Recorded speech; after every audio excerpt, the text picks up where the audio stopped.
I love survival games, and I really love coding, so why not combine both of these things and make my own survival game?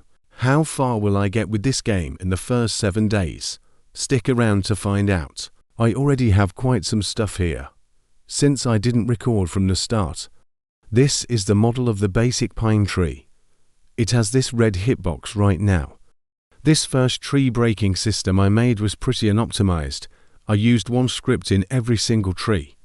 So I got rid of this really quick and now used collection service to control the whole system with one main script. I also removed that red hitbox and just used the normal trunk. This got rid of one part in every single tree. Pretty good. Let's press play. And as you can see, we have an axe model here. With this red transparent hitbox, I'm obviously going to make this invisible later on. But if I click, it basically plays this hit animation. So, if we go to our tree and hit it enough times, as you can see, it disappears. But you can't see how much health the object you're damaging still has. So that's why I added this really bad looking health bar. I'm going to change this in the future, when I have more experience with user interface. The health indicator also hides after a specific amount of seconds if the player doesn't damage the object in the meantime. It's 3 seconds right now, but I can customize it to whatever I want. Oh yeah, the tree also respawns. Let me show you a few other models, the tools. These aren't functional, they are just here, so we have set a color. Oh yeah, look at all these things that are in our axe right now. To different scripts. Horrible. We don't need like half of these. Especially since both of these just make the tool play the hit animation. Yeah, anyway, the campfire. I can also show you the Blender model I made for this. It looks pretty alright in my opinion. Especially since I started learning Blender only a few days ago.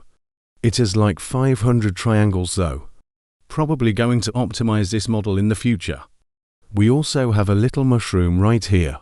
Looks pretty alright. And a banana. Our first and only food item. Oh yeah, never mind. We also have an apple here. But I'm not sure for the model right now. Might redo this. Our starter tool. The sharp rock right here. Nice. A pickaxe of course. That one doesn't work yet though. And a basic rock model. I'm probably going to make different variations of this. But this rock is what we're working with right now. By the way, let me show you guys the name of this game. It's going to be called Survival Tales. There's a link to this site in the description. I don't know, you can favorite and press this notify button I guess, so you won't miss when it comes out. Okay. So remember when I told you that the tool system is really bad right now? I'm going to make it just like the pine tree system. One script that handles every single tool. Let me script this and here we go. Well, no, it doesn't work yet. I actually discovered modular scripts. I'm adding in to store the properties of the different breakables and one for the properties of the different tools. As you can see, I made this Google Docs. There are basically different categories of tools like food and tool. Then, for each of these, there are a few different properties. My plan is to make it so I can just change one number or whatever in this list, and then I change something like how much damage the tool does to a tree. That would be huge for the sake of implementing new tools and customizing them. This is what these lists, they are called dictionaries. Look in the script. And here we go. We did it. We got one dictionary for the breakables and one for the tools.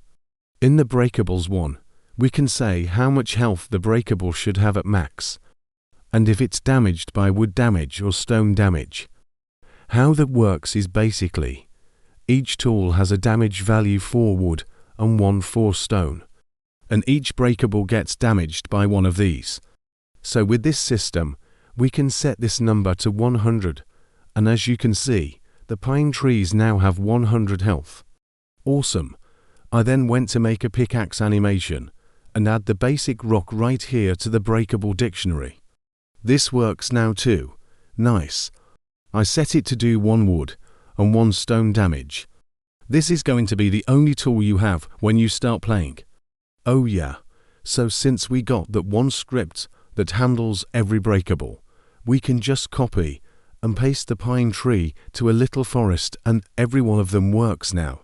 Alright, the last thing remaining for the basic breakable system. The game isn't very fun if you don't get anything from chopping down trees. So, let's change that and add a dropping system. Let's hop into Blender and make a little wood log item. This is what it looks in game for now.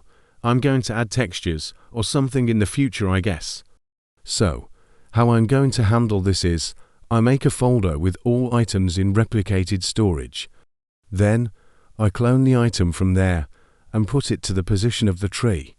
This was quite the challenge for me, since I never really worked with C-frames and Vector 3 before.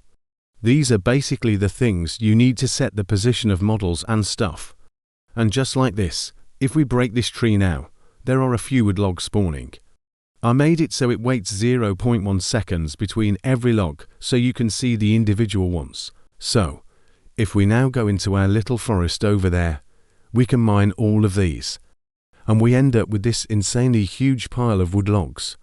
It just adds them to your default Roblox inventory when you touch it for now. I want to make a custom inventory system in the future, but that's a thing for another devlog. Alright, so, the final thing I want to do in this episode is to plan out the map a bit. I'm just going to draw some islands and stuff and probably add some notes to specific locations. I want to make the map out of different islands in one big ocean. That's probably the easiest way to do it. Let's start with the mainland, the centerpiece of the whole map. It's going to have 3 different islands, split up by a river. Let's also add some mountains. And this crevice-like thing, where you'll be able to find quite a few ores. Then, under that main biome, there's going to be the desert. One big island, split up into 2 sections by this mountain. On the right side is going to be a pyramid. Not sure if you'll be able to enter it yet. On the other side will be a small oasis. I want to add a lot of small caves and hidden passageways in the desert. That just fits the sandstone theme. Let's color this a bit, I guess. I'm not 100% sure about this yet, but I think I'm going to add a save zone. There won't be any good ores or stuff, but the basic materials. New players will be able to grind there a bit before they have to get into PvP areas. Let me know what you think about this concept in the comments. Let's continue with the jungle. I want to split that biome into 3 different smaller biomes, 3 islands again. The one in the back is going to be a bamboo forest, then the Arctic. This is going to be one of the smallest biomes, since I don't know. It's just not that interesting. I might add this little ice temple with a boss though, probably not in the first version of the game. Yes, I'm also going to add a volcano. You'll probably be able to mine a resource there which you can't get anywhere else. Then, there are those long stone islands. It's going to be a really good spot to mine basic materials such as coal and iron, maybe even gold and other stuff. And then finally, an Asian biome. I don't know if this is going to be in the game right from the start, but it's going to contain a boss, and it's going to be pink LOL.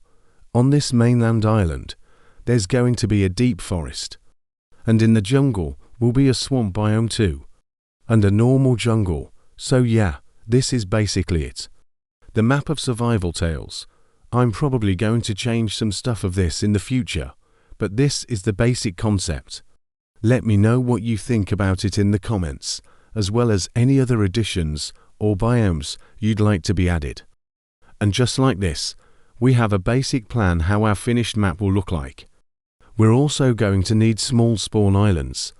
I want to make them something like this, circled around the mainland. I might actually start making one right now.